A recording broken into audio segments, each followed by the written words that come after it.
Happy morning. என்னுடைய name Kalaiselvi.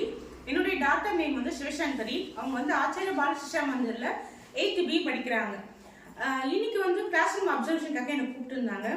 நான் போன கிளாஸ் வந்து சோஷியல் மேமோடைய நேம் வந்து ஷம்ஷத் பேகம். அவங்க வந்து மினரல்ஸ்ன்ற டாபிக் வந்து நடத்தியிருந்தாங்க. கிளாஸ் நடத்தும் போதே வந்து கொஸ்டின் கேட்குறாங்க. என்னன்னா வந்து இப்போ தெரிஞ்ச பசங்க தான் ஆன்சர் பண்ணணும் அப்படின்ற மாதிரி கான்செப்ட்ல இல்லை, எல்லாருக்குமே வந்து புரிஞ்சிருக்கான்ற மாதிரி செக் பண்றாங்க. அதனால வந்து எல்லாரையும் பாயிண்ட் அவுட் பண்ணி கொஸ்டின் கேட்குறாங்க. இது வந்து ஒரு நல்ல விஷயம்.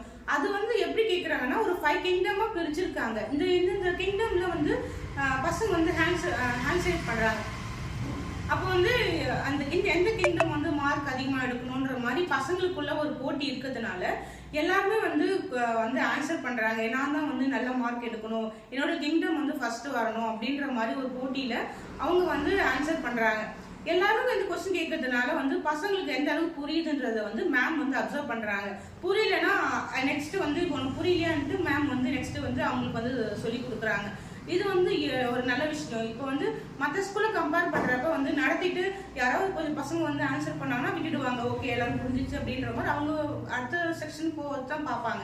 ஆனா வந்து இங்க வந்து எல்லாருமே கொஸ்டின் கேட்கறாங்க. அப்ப புரியலையா, உனக்கு என்ன டாபிக் புரியலன்றது அப்பவே வந்து பாயிண்ட் அவுட் பண்ணி அவங்களுக்கு வந்து கிளியர் பண்றாங்க. இது வந்து ஒரு நல்ல விஷயமா எனக்கு வந்து படுது.